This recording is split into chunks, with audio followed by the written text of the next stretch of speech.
पुढील नाम आहे भूर्भुवस्वस्तरू. हे गायत्री मंत्राचे शब्द आहेत.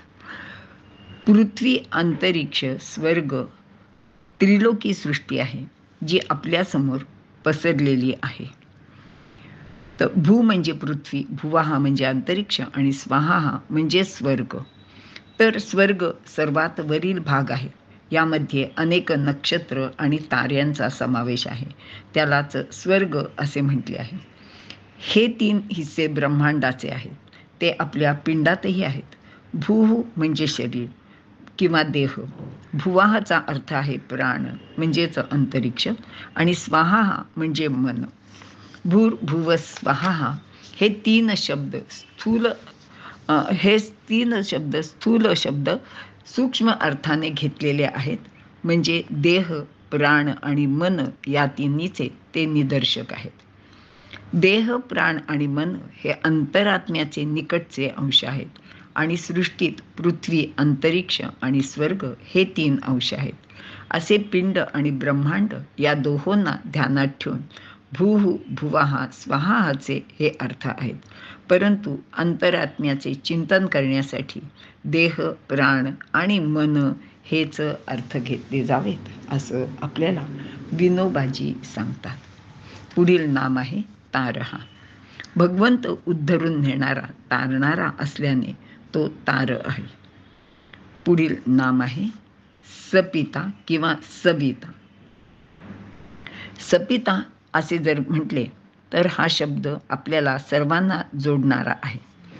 परंतु आत्ता अशी गोष्ट झाली आहे की ईश्वराचे नाव घेतले तर त्याच्यातनं वेगवेगळेच भाव निर्माण होतात आणि मग धर्म, पंथ, भक्ती अशी ही जी काही साधनं आहेत तीच आता विघ्न रूपाने समोर येऊ लागलेली आहेत. आपले जे मूळ स्वरूप आहे त्याच्याशी आपण जोडले जाऊ तर एकत्व निर्माण होते. अद्वैताची कल्पना जोपर्यंत शरीर आहे तोपर्यंतच आहे आणि ती कल्पना मात्रच आहे. कारण आपल्याला जर असं वाटलं की हे सगळंच भगवंताचं रूप आहे तर मग आपल्या मनात असं येतं की अरे आपण जे अन्न खातोय ते पण ईश्वरच जर असेल तर मग आपण त्यालाच खातोय का काय. आणि मग अशी जर गोष्ट मनात आली तर ते एक खरंच अगदी अकल्पनीय असंच आहे. आणि मग असा जर आपण अनुभव घेतला किंवा असं सारखं मनात आलं तर आपल्याला काही खाता येणार नाही आणि जर आपण खाल्लं नाही तर आपण जिवंतच राहू शकणार नाही. म्हणून आपण म्हणजे मानवाने एवढेच करायला हवे की मानव आणि त्याच्याबरोबर राहणारे इतर जे सर्व प्राणी आहेत त्यांची सेवा आपण घेतो. त्या सर्वांचा एक परिवार आहे असे मानायचे आणि असे एवढे केले तरीसुद्धा ते पुरेसे आहे. कारण आपण एका त्या परमेश्वराचे म्हणजे त्या पित्याचीच सर्व लेकरे आहोत. हाच भाव ह्या शब्दातून आपल्याला नक्कीच कळतो. पुढील नाम आहे प्रपितामह. पितामह म्हणजे जो ब्रह्मदेव त्याचा पिता असलेला हा परमात्मा प्रपितामह आहे किंवा आहे. कारण भगवंताच्या नाभीतूनच ब्रह्मदेवा निर्माण झालेला आहे. पुढील नाम आहे यज्ञ. भगवंत हा यज्ञ स्वरूप आहे. युगाच्या आवश्यकतेनुसार यज्ञ बदलतो. यज्ञात प्रत्येकाचा भाग असला पाहिजे. लहान मोठा, स्त्री पुरुष प्रत्येकाचाच. संकटाच्या वेळी आणि काळाची गरज म्हणून त्या काळी ऋषींनी असे यज्ञ सुरू केले. आजही होम होतात पण ते होम निरुपयोगी आहेत. पूर्वीच्या काळी हवा शुद्ध करण्यासाठी त्या यज्ञात तूप जाळले जात असे. पण काळ बदलला आणि त्याबरोबर विधीही बदलला. आता एक लक्षात घेतले पाहिजे की आता जो यज्ञ केला जातो त्यात मोह, मत्सर आणि पैशाची हाव जाळली पाहिजे. स्वामित्वाची भावना जाळली पाहिजे. यज्ञ म्हणजे मनुष्यातील पशुत्वाचा छेद करणे आणि स्वाध्याय, जप, तप या सेवेनेच ते होऊ शकते.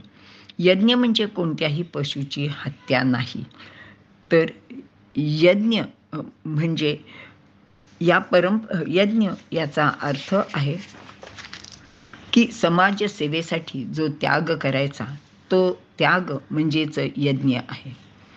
वेद म्हणतात की परमात्म्याच्या प्राप्तीसाठी, त्याच्या सेवेसाठी साधक हातात कुदळ घेतो, मार्गात घामाची आहुती देतो, यज्ञात तुपाची आहुती देतात. अगदी त्याचप्रमाणे ही घामाची आहुती असली पाहिजे. म्हणजे इथे फक्त त्यागाचीच भावना असली पाहिजे.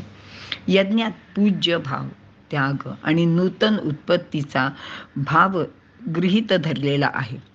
यज धातूचा अर्थ आहे पूजा. स्वतःच्या शारीरिक श्रमातून उत्पन्न झालेल्या वस्तूंची किंवा अन्नाची आहुती देण्याचा भाव त्यात असला पाहिजे.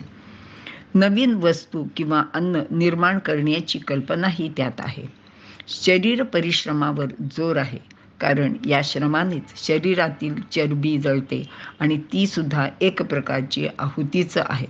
त्याने चित्ताची शुद्धी होते आणि आपल्या श्रमातून जे दिले जाते, आपल्या पोटाचे कमी करून जे दिले जाते म्हणजे त्याग केला जातो, तो खरा यज्ञ आहे.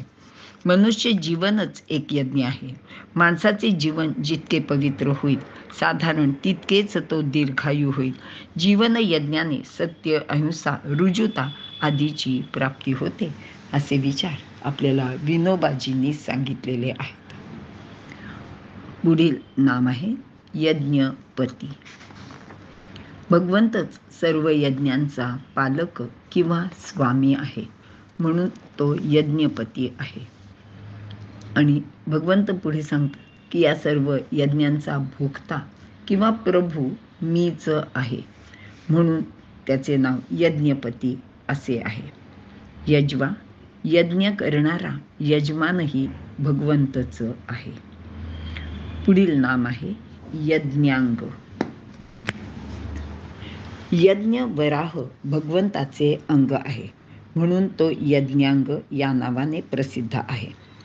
हरिवंशात सांगितले आहे की ते यज्ञमूर्ती वराह भगवान आहेत. त्यांचे चरण वेदरूप आहेत. क्रतुरूप त्यांचे हात आहेत. चितिरूप त्यांचे मुख आहे. जिव्हा ही अग्निरूप आहे. दर्भ म्हणजे रोमरूप आहेत. तर ब्रह्मरूप हे शिर म्हणजेच मस्तक आहे. आणि महान तपस्वी असलेले ते दिव्य स्वरूप आहेत. रात्र आणि दिवस त्यांचे नेत्र आहेत. 6 वेदांग ही कर्णभूषणे आहेत. घृत म्हणजे तूप नासिका आहे. तर सामवेद त्याचा घोष आहे.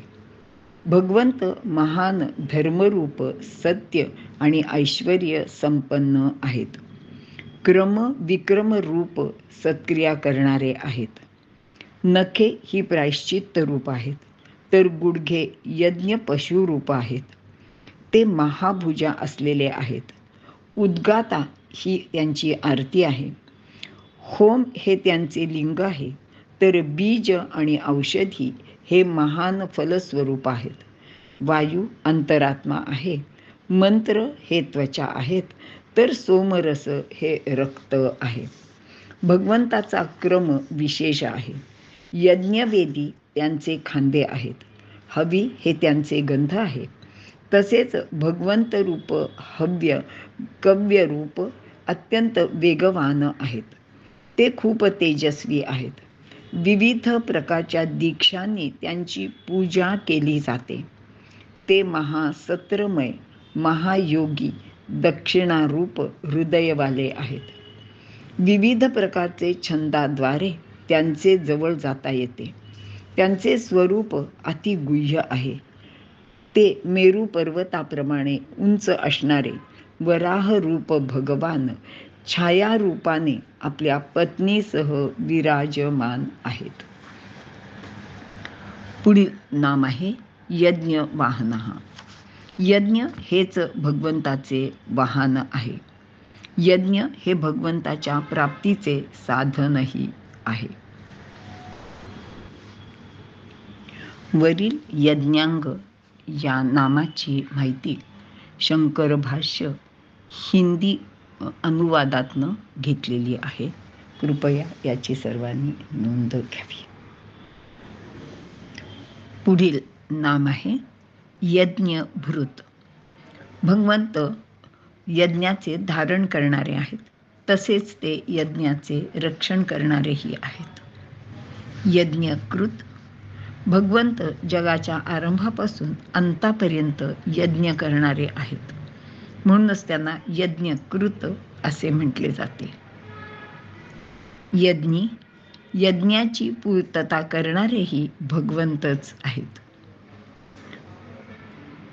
यज्ञभुक, यज्ञाचा उपभोग घेणारा किंवा सेवन करणारा हा भगवंतच आहे.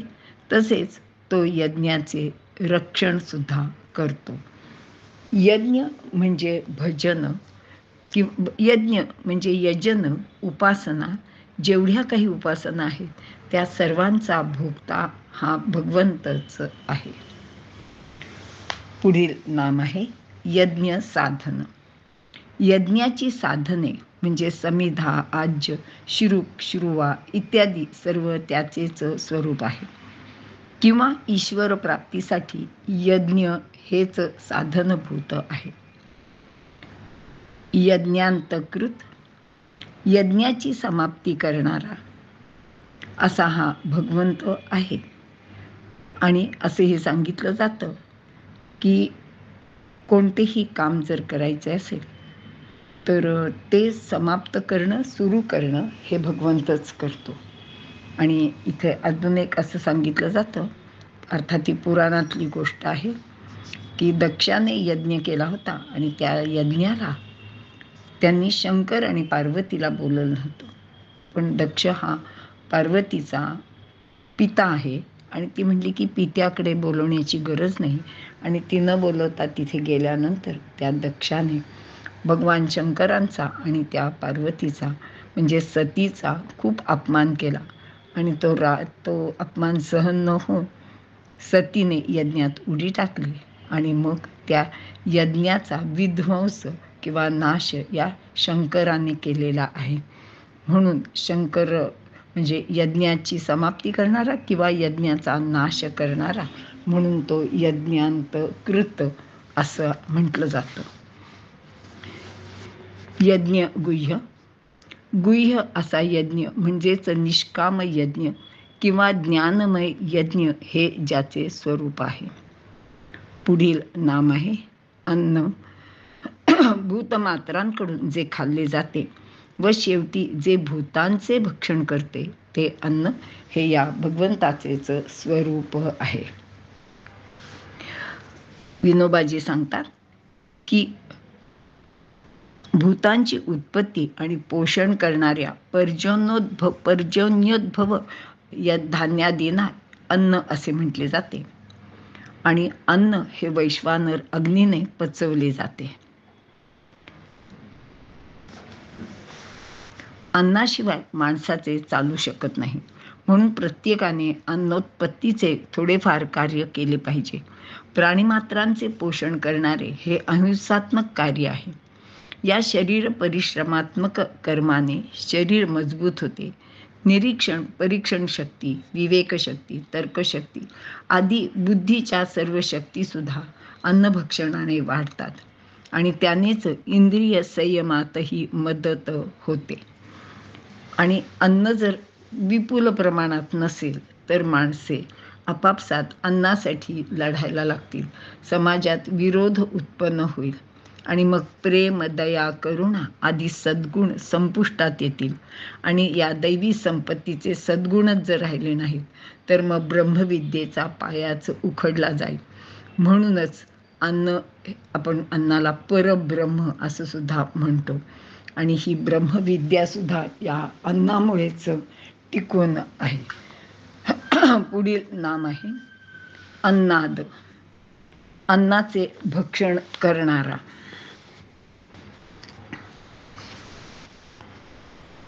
एवच संपूर्ण जगातील प्राणी मात्र अन्नभक्षण करतात. अर्थात हे जग या भगवंताचेच रूप आहे. तोच अनेक रूपांनी नटलेला आहे. हे दर्शवण्यासाठी एवचा उपयोग केला आहे. आणि सर्व नामाची वृत्ती एकत्रित करणारे भगवानच परमपुरुष आहेत हे दर्शवणारे च हे अक्षर आहे. अन्नाद ह्या नामाचा हा अर्थ शंकर भाष्य हिंदी आवृत्तीतून घेतलेला आहे.